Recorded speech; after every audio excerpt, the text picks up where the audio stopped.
You ready to get beat on the table? Well, I just want to learn how to get beat. I'm gonna. Well, I mean, I think I can. We can let him beat you. I didn't say let. I mean, like, we can watch him beat you. I didn't say let. I meant like.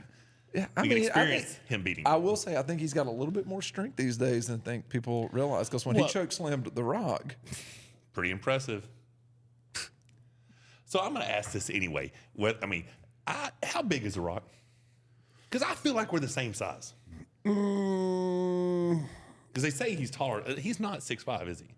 No, I don't think so. So see, no. I don't know. Just something. I mean, he's tall. He's 6'4". He's in that area. But Yeah. I think you're taller than. Well, I mean, he is. as long as I'm the same size, that's all that matters to me. You know what I'm saying? I just want to be the same size as The Rock. It's just, I don't know. I'm very impressed with his story. He is. I mean, that is a motivational, inspirational dude right there. You know. Yeah. And there's only a handful of people that I really like. I think would be cool to meet. I mean, since I've already met you. You know, but you know, he gets to come back.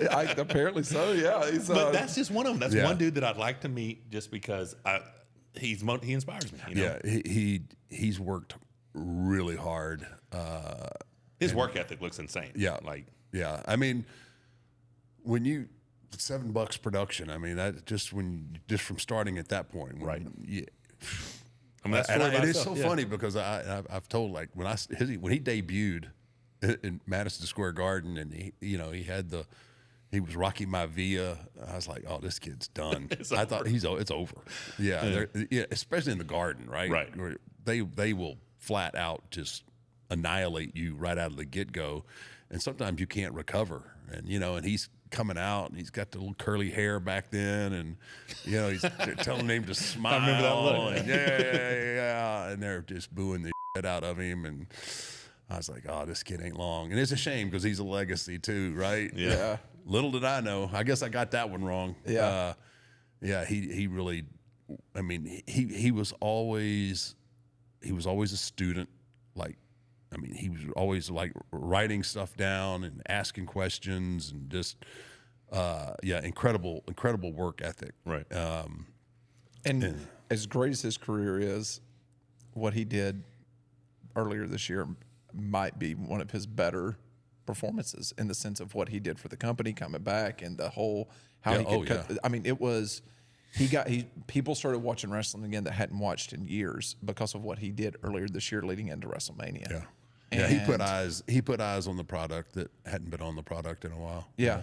So do you think because of he's such a big star that it brought non-wrestling fans over to wrestling to watch? Yeah, and I think that was part of the goal. Yeah, exactly. With TKO is to bring somebody of that. They brought him onto the board, right. Made him a board member. I mean, he's got his hand in everything, right. from But professional football to everything. I hadn't watched wrestling in a while. And then it hadn't been the same, right, since 2020. Of course, exactly. So, but once it was just all over Instagram. Yeah, like he was just killing Instagram. Oh, yeah, and it's millions and millions of views of everything he posted. And I'm like, that's pretty cool. So I just thought that it must have brought a new wave of fans. Yeah, it brought some viewers, back, and then a lot of people. Yeah, from like I said, from movies and his dealings in the XFL, USFL, and all these different things that he's got his hands in. I mean, I think it brought a lot of people back that were there for the Attitude Era that may have left the product and came back and started watching it again from where his heyday was. And it made a lot of us feel like we were, either teenagers or in our early 20s all over again. Isn't it crazy how, like, you can see something that takes you back to that? Oh, like, yeah. We'll have it all. Like, we love 80s movies. Like, we're big movie buffs anyway. But we'll go back and watch a movie, and then whatever food I remember eating when I watched that movie the first, like, we're pizza. I'm like, oh, dude, I need some pizza. If I'm going to watch this movie, I got to get some pizza. Never on my diet, right? But I need to go get maybe now that I'm a super heavyweight, I can't. Hey, you know what I'm saying? Like, there you go. Time to bulk up. But, it's just crazy how something can meat lovers invoke that emotion or that memory, oh, right?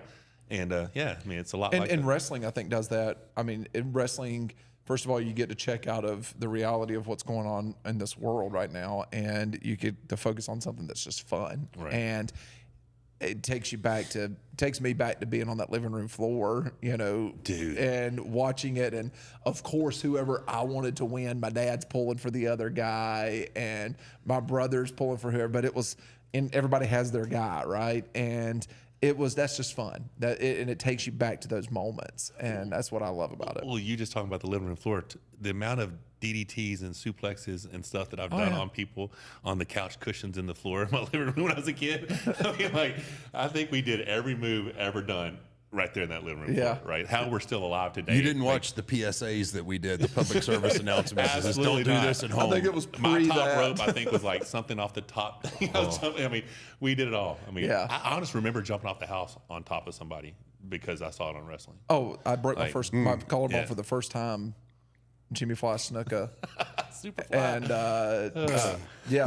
Superfly Snuka, but it was my sister. She jumped off the couch and Superflies me and broke your collarbone. Broke my collarbone. I was like 1, and she's like 6 years old, and she comes off and splashes me, hilarious. breaks my collarbone at like 1 year, at a year old, and that was the first time I ever broke it. But yeah, wait.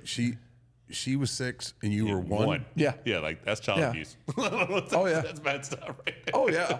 Yeah, she right off the That's couch. South Kakalaki right there, boy. My brother's like the ref, He's Earl Hebner. He's down in there making sure the shoulders are down. It was a clean 1, 2, 3. I mean, she no got kick it. out? Yeah, no kick, nothing. It was, I completely sold it. It was good. I mean, now mom and dad didn't really care for it that much. But, I could imagine. Yeah, those medical bills started pretty early for them with me. But yeah. And then your shoulders just never healed, huh? No, I mean that's the same. I mean, but that was the thing. Like in the living room, that's what what we did is wrestle. And my sister was the toughest one of all. I mean, hysterical. she's still undefeated.